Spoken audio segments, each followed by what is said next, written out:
तो स्वागत है दोस्तों आपके अपने YouTube चैनल एम स्टडी पर। तो दोस्तों आज का जो हमारा टॉपिक जो है घातांक एवं करनी है, इसका जो है 2 वीडियो हम लोग पहले से कर चुके हैं। आज जो है दोस्तों आज हम इसका अगला टाइप देखेंगे। तो पहले उन 2 वीडियो को आप लोग देख लो, ठीक है। उसके बाद जो है उसमें मैं क्या है कुछ फार्मूला पहले से बता चुका हूँ, है ना। उसको मैं यहाँ अभी लिखवाऊंगा नहीं, सिर्फ मैं उस फार्मूले को एक बार बोलूंगा, बस वहीं से आगे बढ़ जाएंगे, ठीक है। बार बार मैं उसको नहीं बताऊंगा। तो उसके लिए आपको पहले 2 वीडियो देख लेना है, उसके बाद इस वीडियो को देखना है, ठीक है दोस्तों। तो चलिए हम लोग सीधा क्वेश्चन पे चलते हैं। तो यहाँ पास दोस्तों क्वेश्चन दिया हुआ है कि 17 का घात 3.5 गुणित 17 question mark is equal to 17 का घात 8। तो इसमें जो है क्वेश्चन मार्क है, उस जगह पर जो है क्या आएगा, मतलब उसके घात में जो है क्या आएगा। तो इसको दोस्तों हम लोग लिख लेते हैं। सॉरी, ये तो चल नहीं रहा है, रेड पेन से ही लिखना पड़ेगा। 17 का घात 3/5 गुणित 17 क्वेश्चन मार्क 17 का घात 8। अब इसको जो है हमको मान निकालना है। तो इसके लिए हम लोग क्या करेंगे, ये वाली वैल्यू है उसको रखेंगे एक तरफ क्वेश्चन मार्क, और ये वाला वैल्यू इधर नीचे ले आएंगे। तो ये हो गया 17 का घात 8 बटे 17 का घात 3/5, ठीक है। तो वो जो हम लोग फार्मूला पढ़े थे, याद करो क्या पढ़े थे, 1 का घात m इंटू ए का घात m डिवाइडेड बाई ए का घात n इज इक्वल टू ए का घात m माइनस n, ठीक है। तो वही ये फॉर्मूला लगेगा। ये हो जाएगा 17 क्वेश्चन मार्क, ये हो जाएगा 17 का घात 8 माइनस 3.5, ठीक है। तो ये क्या हो जाएगा दोस्तों, 17 question mark is equal to, ये दोनों को माइनस करेंगे तो ये क्या हो जाएगा दोस्तों, माइनस करेंगे तो क्या होगा 4.5, ठीक है। इन दोनों को जोड़ो, 5 5 10 के शून्य हासिल किए, 4 3 7 और 1 8। तो ये हो जाएगा दोस्तों 8 से 3.5 को माइनस करेंगे तो ये हो जाएगा 4.5। तो दोस्तों मैं आपको बताया था ए का घात अगर जो है आधार समान हो तो घातांक भी समान होते हैं, आधार समान हो तो घातांक भी समान होते हैं। तो ये जो क्वेश्चन मार्क है उसके स्थान पे क्या आएगा दोस्तों, 4.5। तो इसको मैं एक वैल्यू ले लेता हूँ n, ठीक है। इसको हम लोग क्वेश्चन मार्क की जगह n ले लेते हैं, ठीक है। उसमें क्या आसानी होगा, क्वेश्चन मार्क इक्वल तो थोड़ी लिखें। तो n का जो वैल्यू है दोस्तों वो आ जाएगा 4.5। ये आपका हो गया आंसर। इसमें वो n का ही वैल्यू पूछ रहा था, इसको क्वेश्चन मार्क की जगह अपन n ले लेते हैं। तो इसमें क्या है समझने में आसानी हो जाएगा, ठीक है। तो ये दोस्तों आपका रहा पहला क्वेश्चन। उसके बाद चलते हैं दूसरे क्वेश्चन की ओर। दूसरा क्वेश्चन भी कुछ ऐसे ही है दोस्तों। इसमें क्या बोला है, 25 का घात 7.5 गुणित 5 का घात 2.5 भागित 125 का घात 1.5 इक्वल टू 5 का पावर में। इसको भी क्वेश्चन मार्क दिया है तो इसको भी हम लोग n ले लेते हैं, ठीक है। n का मान, तो n का मान क्या होगा, तो पहले तो सबका आधार समान करेंगे। तो सबके आधार समान करने के लिए ये देखो 25 दिया है, तो 25 किसका स्क्वायर है, 5 का। तो हो जाएगा 5 का स्क्वायर, और ये पावर में दिया है 7.5, फिर इंटू दिया है, ये तो 5 दिया ही हुआ है, 2.5, इसमें कुछ नहीं करना है।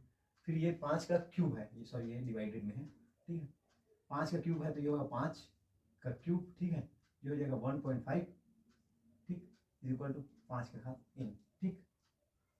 अब इसको मान निकालो, तो ये इंटू में हो जाएगा a का पावर m का पावर n, तो क्या हो जाएगा a m इंटू n। तो ये इंटू हो जाएगा, तो ये क्या हो जाएगा 5 का घात 15, 7.5 दूनी 15, ठीक। उसके बाद ये हो जाएगा 5 2 बटे, ठीक है। फिर उसके बाद ये डिवाइड में दिया हुआ है, तो डिवाइड का क्या हो जाएगा, अगर 1.5 से 3 का इंटू करेंगे तो हो जाएगा 4.5, ठीक है।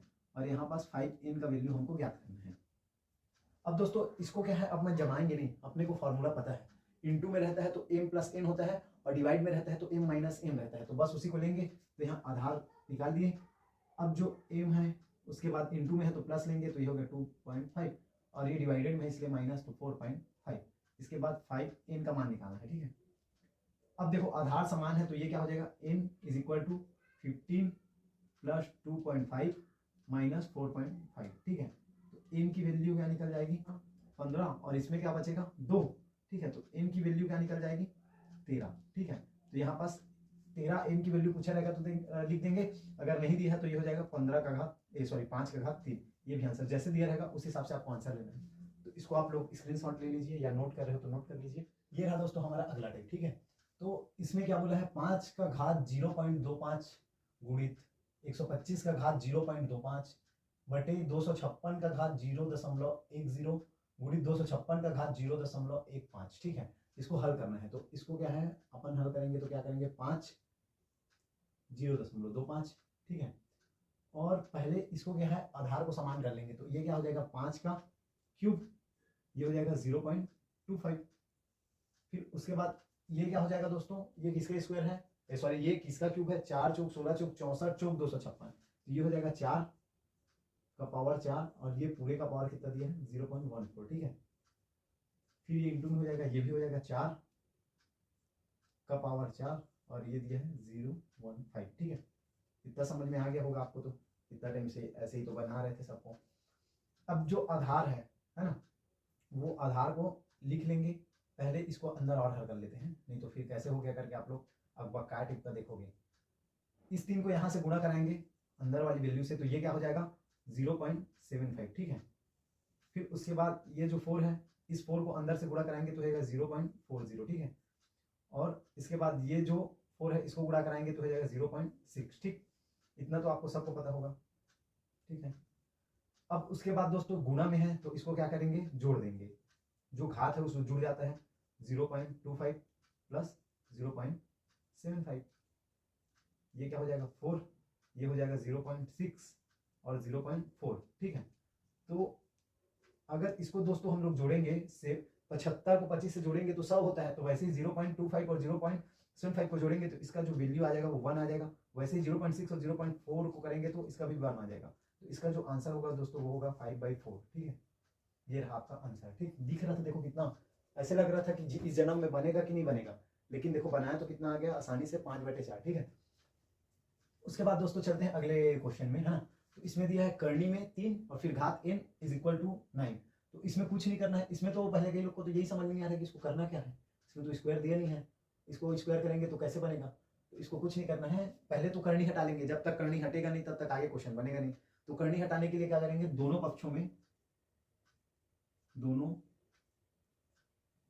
पक्षों का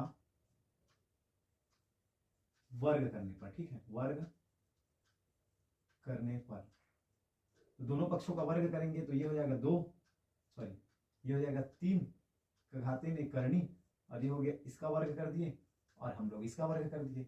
तो मैं बताया था कि यहाँ कुछ नहीं है तो बाय डिफॉल्ट यहाँ 2 रहता है, तो इस स्क्वायर से ये वाला जो करनी है वो कैंसिल हो जाएगा। तो यहाँ क्या बचा 3 का घात n और ये क्या बचा 9 का घात 2।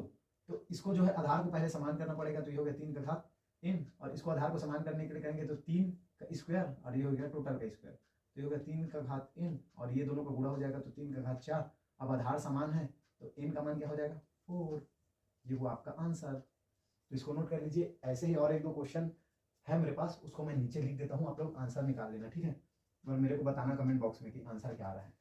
तो एक हो गया इसका, ये ले लो 2 का घात n, 2 का घात n और ये हो गया 64, इसका मान निकाल लेना एक ठो। और एक लिख लो करनी में 5 का घात n = 125। ये दोनों का वैल्यू मेरे को निकाल के कमेंट बॉक्स पे कमेंट करना, देखता हूँ कौन कौन बना पाते हो, ठीक है।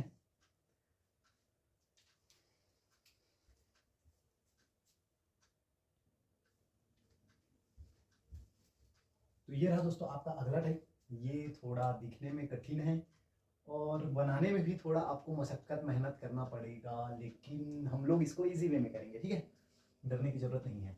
तो 3 का घात x - y = दिया हुआ है क्या 27, ठीक।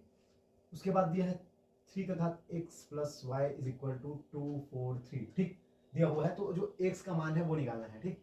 तो इसको हम समीकरण बनाएंगे पहले, ठीक है, x + y = then x - y etc, ठीक। तो इसके लिए पहले दोनों तरफ के वैल्यू को हम लोग को समान करना पड़ेगा, ठीक। ये तो हमारा रहा क्वेश्चन। अब पहले दोनों तरफ का वैल्यू समान करेंगे तो ये हो जाएगा, पहले 3 में बदलेंगे, पहले तो आधार समान करना पड़ेगा तभी ना घात को समान करोगे। तो पहले आधार समान किए तो ये हो जाएगा 3 का घात 3, ठीक। तो इसका जो है आधार अब समान है तो ये क्या हो जाएगा x - y = 3, ये ले लेते हैं समीकरण फर्स्ट। उसके बाद हो गया 3x + y, अब ये दिया है 243, तो ये किसका स्क्वायर है 2 दूनी 4 दूनी 8, सॉरी 3 × 9 = 27 × 81 × 243, ठीक है। तो ये हो जाएगा 3 का घात 5, 3 × 9 = 27 × 81 × 243, ठीक है। तो ये हो जाएगा x + y = 5, तो ये हो गया हमारा समीकरण 2।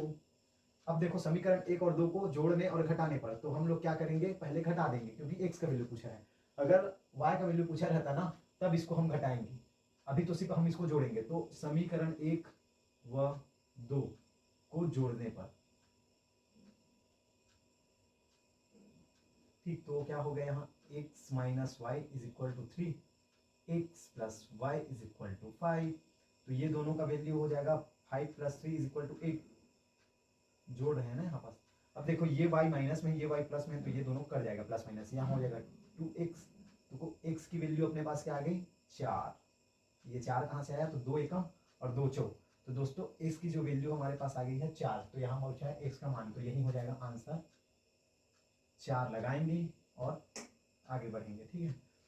उसके बाद दोस्तों ये देखो, ये थोड़ा क्वेश्चन वगैरह होगा, ये कैसे दिया है, इस करनी घात वाला क्वेश्चन है ही नहीं है, तो लेकिन दोस्तों बता दूं, हम लोग जितने भी फॉर्मूले पढ़े हैं बस उसी का ही रूल है, उसमें हम लोग इतना टाइम से फॉर्मूले को सीधा अप्लाई कर रहे थे, इसमें थोड़ा सा उल्टा ऊपर नीचे करके अप्लाई करना है। तो इसमें देखो क्या दिया है, 3 का घात n प्लस 4 माइनस 6 इंटू 3 का पावर n प्लस 1 अपॉन 3 का पावर n प्लस 2। अब देखो ये कैसे बनेगा वो बता रहा हूँ। तो ये दोस्तों बनेगा कुछ नहीं है, इसमें देखो प्लस में वैल्यू कब आता है, जब इंटू में रहता है, जैसे a का पावर m इंटू a का power n is equal to a का पावर m प्लस n, तो वैसे कुछ है a का पावर m प्लस n, तो इसको हम लोग इंटू में चेंज करेंगे तो क्या हो जाएगा 3 का पावर n इंटू 3 का पावर 4, फिर माइनस 6 दिया हुआ है वैसे लिख दो, ये हो गया इंटू, और इसको भी अलग कर लेंगे तो हो जाएगा 3 का पावर n, और ये हो जाएगा इंटू 3 का पावर 1, ठीक। उसके बाद नीचे की वैल्यू को भी वैसे कर लेंगे 3 का पावर n इंटू 3 का पावर 2, ठीक, इतना समझ में आया। उसके बाद ये जो बीच में माइनस दिख रहा है, ये जो माइनस दिख रहा है उसका एक तरफ का वैल्यू और इसके एक तरफ की वैल्यू से जो कॉमन है उसको हम लोग बाहर निकालेंगे। तो इसमें क्या कॉमन है, पहले देखो इसमें से एक 3 बाहर आएगा, इसमें से एक 3 बाहर आएगा, और इसमें का जो एक 3 है वो बाहर आएगा, तो उसको पहले सिर्फ n वाला कर लेते हैं। तो पहले 3n को बाहर ले लिए, इसके बाद वैल्यू क्या बचा 3 का पावर 4 माइनस 6 इंटू 3, इतना बचा। फिर नीचे क्या बचा 3 का पावर n इंटू 3 का पावर स्क्वायर, तो ये 3n और 3n ऊपर नीचे कैंसिल हुआ। उसके बाद यहाँ क्या बचा, तो 3 का स्क्वायर लिख देते हैं इसको इंटू 3 का स्क्वायर, तो ये स्क्वायर में है तो ये जो है दोनों जुड़ेगा तो प्लस 4 हो जाएगा, तो इसको हम लोग बस थोड़ा अलग लिख लेते हैं, सहूलियत होगा। इससे क्या होगा, इसमें क्या लिखूंगा 2 इंटू 3 लिख सकता हूँ, 3 2 6 इंटू यहाँ पास 3 लिख सकता हूँ। अब अगर इसको मैं ऐसे आपस में गुणा कर लूँ तो इसका जो वैल्यू क्या हो जाएगा 3 इंटू 3 का वैल्यू क्या हो जाएगा 3 का पावर 3 का स्क्वायर, तो इसको हम लोग सीधा 3 का स्क्वायर लिख सकते हैं, ठीक है। तो ये हो गया 3 का स्क्वायर और यहाँ से आ गया अपने पास 3 का स्क्वायर, ठीक है। आप लोग थोड़ा कंफ्यूज हो गए होंगे, मेरे को लग रहा है नॉन मैथ्स जो बैकग्राउंड वाले होते हैं वो लोग थोड़ा इसमें कंफ्यूज हो जाते हैं। तो ये दोस्तों बेसिक है, इसको क्या है थोड़ा ऊपर नीचे काट तोड़ मरोड़ के आंसर लाना पड़ता है, तो इसको आप लोग थोड़ा ध्यान से समझना। समझ में नहीं आया तो एक दो बार इसको और देख लेना कि मैं इसको कैसे किया हूँ, है ना। यही सब बेसिक है दोस्तों, और इसका कोई अलग से बेसिक नहीं आता, ठीक है। तो इसको अब 3 का पावर 2 हम लोग कॉमन निकालेंगे, 3 का पावर 2 कॉमन निकालेंगे तो यहाँ क्या बच गया 3 का स्क्वायर माइनस 2, और यहाँ नीचे बचा 3 का स्क्वायर, ये 3 का पावर 2 3 का पावर 2 कर गया, ये बच गया क्या 3 का स्क्वायर माइनस 2, तो ये हो जाएगा 3 3 9 और ये माइनस में 2, तो आंसर क्या आ गया दोस्तों 7। तो ये जो टोटल हमारा दिया हुआ है इतना अटपटा सा, उसका जो आंसर है 7 है, ठीक है दोस्तों। तो इसको आप लोग नोट कर लीजिए, इसका बस एक टाइप बच गया है ना, उसमें के एक दो क्वेश्चन कर लेंगे फिर सेशन समाप्त। ये आपका जो घातांक एवं करनी वाला टॉपिक है वो कंप्लीट हो जाएगा, यहीं से क्वेश्चन बनेगा, इससे बाहर नहीं बनेगा। तो ये रहा दोस्तों आपका अगला टाइप। यहाँ से दोस्तों एक क्वेश्चन अगर करनी और घातांक से क्वेश्चन बनेंगे तो यहाँ से क्वेश्चन बनने की ज्यादा संभावना रहती है। ये दोस्तों क्या है, जब भी हम अगर घटते या बढ़ते क्रम निकालते हैं तो उन्हीं संख्या का निकालते हैं, है ना, जिसका हमें एक्चुअली में मान पता होता है कि जैसे कि 10 11 12 13 वो घटते या बढ़ते क्रम में जब आइए, है ना। तो इसमें तो ऐसा कोई संख्या दिख ही नहीं रहा है 2 4 6, लेकिन करनी में अलग अलग मान है, तो इसको हम लोग डायरेक्ट ऐसे नहीं लिख सकते कि 6 बड़ा है 4 बड़ा है 2 बड़ा है। तो इसके लिए एक नियम है, उसको हम लोग देखेंगे। उससे पहले ये देखेंगे कि अवरोही क्या होता है। अवरोही का मतलब दोस्तों होता है बढ़ते क्रम, सॉरी आरोही का मतलब होता है बढ़ते क्रम और अवरोही का मतलब होता है घटते क्रम, ठीक है। तो पहले तो आरोही और अवरोही में आदमी कंफ्यूज हो जाता है कि होता क्या है। तो आरोही का मतलब बढ़ते क्रम, अवरोही मतलब घटते क्रम, ठीक है। तो अब सीधा हम लोग क्वेश्चन देखते हैं। तो यहाँ दिया है दोस्तों क्वेश्चन में 2 और √3 में बड़ा वैल्यू कौन है। तो दोस्तों ऐसे में हम लोग डायरेक्ट ये नहीं बोल सकते कि 3 ये है तो ये बड़ा हो जाएगा, 2 ये है तो बड़ा हो जाएगा। पहले दोनों का जो करनी वाला मान है, ठीक है, दोनों का जो करनी वाला मान है, जैसे इसमें 3 तो है करनी, इसमें 4 दिए, इसमें 3, इसमें कुछ नहीं रहता तो बाई डिफॉल्ट 2 रहता है, बताया हूँ। तो इस जो करनी के बाहर का वैल्यू है सबको समान करेंगे, फिर जो अंदर में जो संख्या बड़ा होगा वही वो बड़ी संख्या होगा और जो छोटा होगा वो छोटी संख्या होगा। ऐसे बाहर में सबका मान अलग अलग दिया रहेगा तो हम डिसाइड नहीं करेंगे कि कौन बड़ा है कौन छोटा है, या ऐसे में क्वेश्चन गलत होने की संभावना 100% है, 100 इन 101% बोल सकते हैं, है ना। तो पहले जो दोस्तों कुछ नहीं दिया तो बाय डिफॉल्ट 2 दिया रहता है, तो पहले हम जो है इन दोनों संख्या का एलसीएम निकालेंगे। 2 और 3 का अगर हम एलसीएम निकाले तो एलसीएम क्या होता है 6, ठीक। 2 और 3 इन दो जो करनी के बाहर दिया हुआ है, अंदर का नहीं ना, बाहर की संख्या का एलसीएम निकालेंगे तो एलसीएम क्या आ गया 6। अब देखो क्या होगा यहाँ पास, इसको मैं 2 को लिखा यहाँ और सेम ऐसे लिखा 3 को यहाँ, ठीक। अब यहाँ दिया है 3 और यहाँ कुछ नहीं है तो 2। अब इन दोनों को हम लोग इस संख्या से डिवाइड करेंगे या फिर इन दोनों के वैल्यू को इस 6 के बराबर लाना है हमको। तो अगर मैं 2 को 6 बनाना है मेरे को तो क्या करूंगा, 3 से गुणा करूंगा, ठीक है। तो अगर मैं 3 से यहां गुणा कर रहा हूं तो 3 से मेरे को यहां अंदर भी गुणा करना पड़ेगा, ठीक है। और यहां 3 को 6 बनाने के लिए मेरे को 2 से गुणा करना पड़ेगा, तो यहां 2 से गुणा करूंगा तो अंदर भी 2 से गुणा करूंगा, ठीक है। इतना समझ में आया। अगर हम लोग क्या करेंगे, सबसे शुरू तो एलसीएम निकालेंगे जो करनी के बाहर है, आया कितना 6। अब जो करनी के बाहर जो है उसको हमको 6 बनाना है, तो 6 बनाने के लिए 3 से गुणा किया तो ये 6 हुआ, तो इसका घात जो है 3, जितना बाहर में गुणा करेंगे उतना अंदर में करेंगे। सेम वैसे यहाँ 2 का गुणा किया तो यहाँ 2, फिर इसके बाद आगे क्या हुआ, ये हो गया 6 और ये हो गया 2 दूने 4 दूने 8, ठीक है। यहाँ क्या हुआ 3 दूने 6 और ये हो गया 3 तिया 9। अब देखो दोस्तों दोनों के करनी का जो बाहर हो गया वो समान हो गया, मतलब करनी का मान समान हो गया। अब इसमें आप बता सकते हो कि बड़ा कौन है, तो ये 8 जो है 9 से छोटा है, तो इन दोनों में बड़ा क्या हुआ दोस्तों, तो बड़ी संख्या क्या हो गई, बड़ी संख्या कौन सी है 6 पावर 9, सॉरी 6 का रूट में 9, ठीक है। अब देखो 6 का 9 जो है 6 का रूट 9 जो है बड़ा है, लेकिन हमको ये नहीं, आंसर ये नहीं होगा। आंसर क्या होगा, किस वैल्यू को हम लोग इस वैल्यू में बदले हैं, तो किसको बदले हैं 3, तो ये हो जाएगा 3 और रूट में 3, ये जो हमारी संख्या है वो बड़ी संख्या है। तो इसमें जो है आंसर हम लोग टिक करना है, इसको ऐसा कर दिया है तो इसको नहीं करना है ना, अपने को तो ये संख्या दिया है हम तो इसको निकाले हैं बड़ा और छोटा करने के लिए, तो आंसर हमको 3 रूट 3 लेना है, ठीक है। उसके बाद दोस्तों दिया हुआ है क्या 2, कुछ नहीं दिया है तो क्या बोला था बाय डिफॉल्ट 2 ही रहता है, 3 और इसका 4 और इसका 4 और इसका करनी में 6। अब इन तीनों का जो है एलसीएम निकालेंगे, 2 3 4, तो इनका एलसीएम क्या हो जाएगा दोस्तों 12 होगा। मेरे को क्या है थोड़ा बहुत कुछ कुछ चीज का एलसीएम याद रहता है, आप लोग को अगर निकालने की जरूरत है तो आप लोग कोने में एक कोंटा पकड़ के निकाल सकते हो, ऐसे 2 3 और 4 करके, 2 एकम 2 3 2, ऐसे आप लोग निकाल लेना। 3 दूने 6 दूने 12, ठीक है। तो अब हमको क्या है इस 12 के वैल्यू के बराबर इस जो करनी के बाहर जो संख्या है उसको लाना है, तो क्या करेंगे, पहले तो इसको लिख लेते हैं 2 रूट 2, ठीक है। उसके बाद क्या दिया है, उसके बाद दिया है 3 रूट 4, ठीक। उसके बाद क्या दिया है 4 रूट 6। तो मैं क्या बोला था कि जो 12 है उसके बराबर लाने के लिए तो इसमें क्या 6 का गुणा करना पड़ेगा मेरे को, और इसका घात जो है 6 हो जाएगा, ठीक है। इसका घात 6 हो जाएगा, अगर 6 से अंदर गुणा करूंगा तो 6 से बाहर भी गुणा करना है, इसको 4 से गुणा करना पड़ेगा तो ये हो जाएगा 4, इसको मेरे को 3 से गुणा करना पड़ेगा तो ये अंदर भी हो जाएगा 3। तो अब दोस्तों देखो 6 दूने 12 हुआ और ये हो जाएगा 2 का घात 6, 2 का घात 6 को पहले तो चेंज करेंगे, 2 दूने 4 दूने 8 दूने 16 दूने 32 दूने 64, ये हो गया 64, ठीक है। फिर उसके बाद जस्ट 12, फिर 4 का पावर 4, 4 चौक 16 चौक 64 चौक 256, ठीक। उसके बाद ये हो गया 12, अभी हो गया 6 छक्के 36 और 36 छक्के 216, क्यूब याद करना नहीं तो नहीं बनने वाला क्वेश्चन, ठीक है। अब इसके बाद हमको पता चल गया, देखो सबका जो करनी के बाहर वाला वैल्यू है सब 12 आ गया। अब अंदर के मान को हम लोग जैसे ही घटते या बढ़ते क्रम में जमाते हैं उस आधार पर इसको जमा सकते हैं। तो इन सब में सबसे बड़ी वैल्यू क्या हो गई, 12 का घात 256 सबसे बड़ा वैल्यू है। बढ़ते क्रम में बोला है ना तो सबसे छोटा पहले आएगा, ठीक है। तो सबसे छोटा क्या होगा 12 का घात 64, उससे बड़ा क्या होगा 12 का घात 216। लाइन से ही लिखना दोस्तों ना इसको, नहीं तो आप कंफ्यूज हो जाओगे कौन सा किसका है, ठीक है। तो 12 का घात 256। अब इसका जो एग्जैक्ट वैल्यू है उसको लिखेंगे, तो इसका जो है दोस्तों एग्जैक्ट वैल्यू क्या है 64 का क्या है 2 का घात 2 का रूट ऑफ 2 रूट ऑफ 2, ठीक है। 216 का क्या है ये है 4 6, ठीक है। और सबसे बड़ी वैल्यू क्या आ गई 3 4। तो ये रहा दोस्तों आपका आंसर। कुछ इसी तरह से आपको दिया रहेगा 4 ऑप्शन, है ना, ऐसे ही निकालना है। तो दोस्तों आपका जो घातांक एवं करनी का टॉपिक है वो समाप्त हो गया।